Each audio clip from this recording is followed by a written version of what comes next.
guys, how's it going? So today we're going to have a chat about the best books I read in the months of May and June. I am loving these 2 monthly wrap-ups. So good. And I love that I don't necessarily have to talk about every single book. I can just tell you about the good ones. A special welcome to Mum and Dad who have finally found this channel. Everybody in the comments, please make them feel welcome. They are my #1 fans. Okay, so the months of May and June, I read a total of 16 books and 11 of these were 4 stars or higher, so which is pretty good reading month for me. I'm going to quickly run through the books that I read and then I'll tell you about the good ones. So I've got a list here that I'm just going to quickly look at. We've got We Should All Be Feminists by Chimamanda Ngozi Adichie. We have Oryx and Crake by Margaret Atwood. We have Everything I Never Told You by Celeste Ng. Love her so much. We have Illuminae by Amy Kaufman. Pretty mad this time. We have Giant Days Volume 2 graphic novel. We have The Name of the Wind, Patrick Rothfuss. We have The Rehearsal by Eleanor Catton, a great new find. So happy I read this. We have Mythos, the retellings that Stephen Fry retells, and he does the audiobook, and it's just sublime. If you love Stephen Fry's voice, you're gonna love this. It's so good. Then we have Rat Queens Volumes 3 and 4, which were an utter disappointment, and we'll get to those. We have The Body Artist by Don DeLillo, which was a reread for me. More thoughts on that coming in a video that I will make about those books that I'm rereading. It was meh, but I'll talk about it another time. Okay. So then we have Push by Sapphire, which was just like a gut punch and just okay. And then we have Frankenstein by Mary Shelley. I really loved this. Really surprised by how much I enjoyed it. I've got a video coming up about my thoughts on it because I have many and I want to share them with you. And then we have Giant Days Volume 4. Then we have Full Metal Alchemist. I read the Omnibus 3-in-1. And then finally we have The Best That We Could Do by T. Bowie. And this is very shiny because I got it from the library and they like to protect their books. Crazy, right? So We Should All Be Feminists, Chimamanda Ngozi Adichie. You've heard this book. It's amazing. I read it in about less than an hour, guys. It's really thin, really digestible. It's been getting a lot of hype. You probably know that already, and there's a good reason why it was good. I ended up buying her other book, A Feminist Manifesto and 15 Suggestions. So I'm looking forward to getting to that one. Then we have Everything I Never Told You by Celeste Ng. I love Celeste Ng. I think she's now one of my favorite authors. She just writes families so very well, and I love them. I love them so much. I think people sometimes get a little bit disappointed by the reveal, but in my mind it was only ever going to go one way. It went that way. I'm happy it did. Really happy it explored it, and I would highly recommend it. If you're into family sagas, if you're into experience of POC in predominantly white countries, societies, whatever, this one was really good. So you should definitely consider it. Then we have Illuminae by Amy Kaufman. I did not really like this book. I put it down just before the really interesting things happened, and then when I picked it up again, they happened, and I was just like, meh. Wasn't really into it at that particular point in time, and the amount of plot armor those characters were wearing was just ridiculous. Like, just ridiculous. But I did really appreciate the experiment of the novel. It definitely has inspired me in a creative manner, so thanks for that. Then we have Giant Days Volume 2 and 4. I accidentally missed out Volume 3, but I'm gonna go to the library and get that again. I love this series. This series has just been so consistently good. In Volume 4, it's kind of all about them trying to find a house and a share house, and it's so insanely relatable that it's glorious. It's so glorious. Like, particularly they fall in love with this house and then they realize that the price they thought was per month is actually per week. Oh, it's just breaks my heart, but I loved it so much. So good. Then we have a new favorite of mine, which is The Rehearsal by Eleanor Catton. Now this book was just, I don't know how I can separate it from my own experience and the nostalgia I felt for this book. I understand, is so heavily clouding my judgment of it. But I loved this book. It was so good. When I moved to Melbourne about 7 or 8 years ago, it was primarily to attend this university called Victorian College of the Arts. And it's one of those like fancy prestigious universities where they have very small intake, and there's the School of Drama, Art, Music, Production, which is what I was in. This particular story is about a similar school in the UK. Well, I really don't know how to describe it, but it was just so incredibly nostalgic, and it got some things just so right. It just makes me wonder how that author knew. How did she know? I don't know how she knew, but it was amazing. And then also the other part that was just so intensely relatable to me was her exploration, for want of a better word, of female friendships at school. Was just, again, just hit the nail on the head. Was so extremely relatable.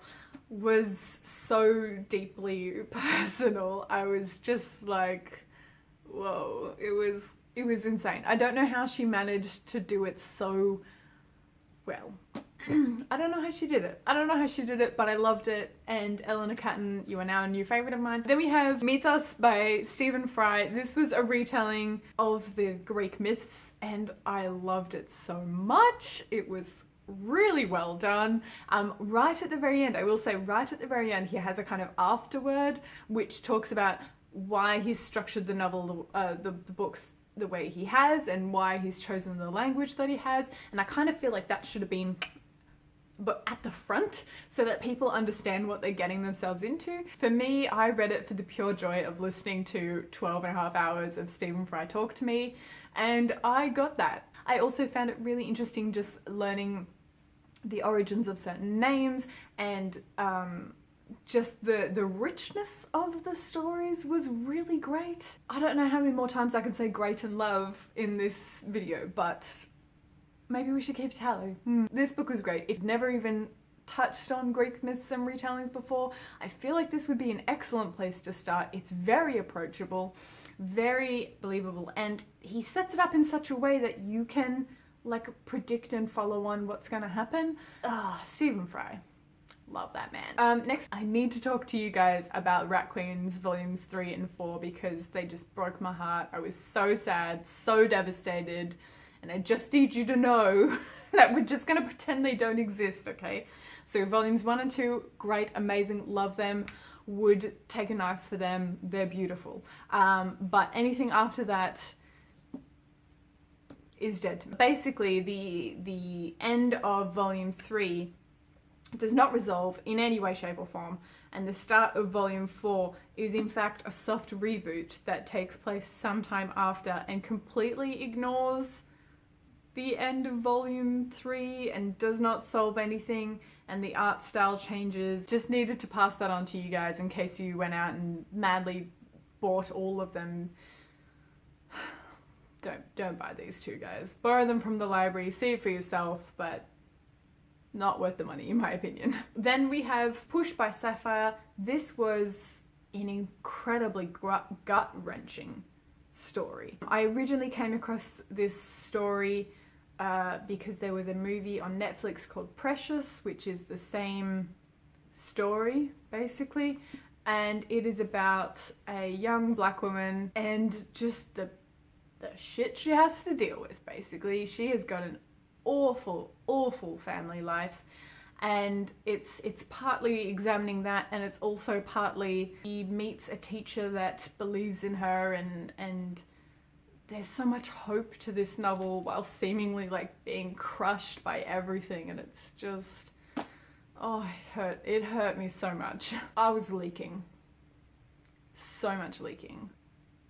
Yeah, it was pretty full on. We're going to change pace a little bit. We're going to talk about Frankenstein by Mary Shelley. Now, I have been avoiding picking up this book since I was assigned to read it in, let's say, grade 10 of school, which was some time ago, I'm telling you now. This book was great. I am so surprised. I'm one to be very daunted by classics. I find them very hard to get into. I find the language to be quite a barrier at times, but this book was so incredibly readable. Because I knew I was going to have a bit of trouble with the language, I decided to listen to it and read it at the same time to help me get in the groove and the flow of it.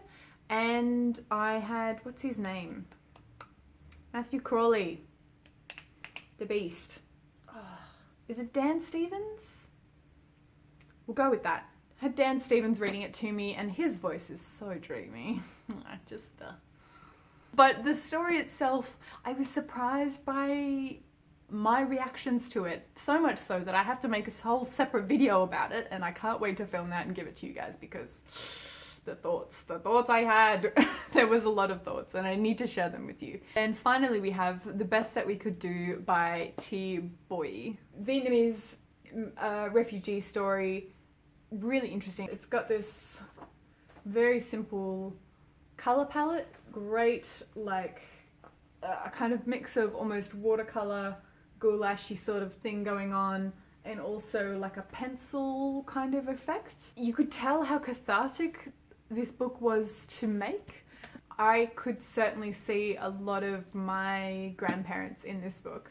And despite the fact that they were not refugees, they were more just immigrants to Australia, I think there are similarities. The understanding of why people behave the way they do and why they might feel a certain way or respond a certain way was really interesting. I wasn't expecting to relate to a story so much, while also holding space to just receive this story, if that makes sense. In this day and age, with all the terrible things that's going on, it's really, really important to empathize and understand where people are coming from physically and emotionally, and just to hold space and give them the opportunity to tell their story. So this is what I'm doing here, highlighting this as a story that you should read. So those are all the books I intend on talking about today. I hope you guys liked it. Let me know in the comments below if you've read any of these. I will be making a video at some point about The Name of the Wind, because I have a lot of feelings on that and they're not positive at all. And I feel like I would love to share them with you, get your thoughts. But I do want to like take the time to do it right and be eloquent. So we're just gonna, that one's coming. It's coming, I promise, just not right now. And yeah, I hope you guys are doing really, really well, and I will see you all in the next one. Okay, cool. Right, that's done. We're done. Awesome. Okay, bye guys.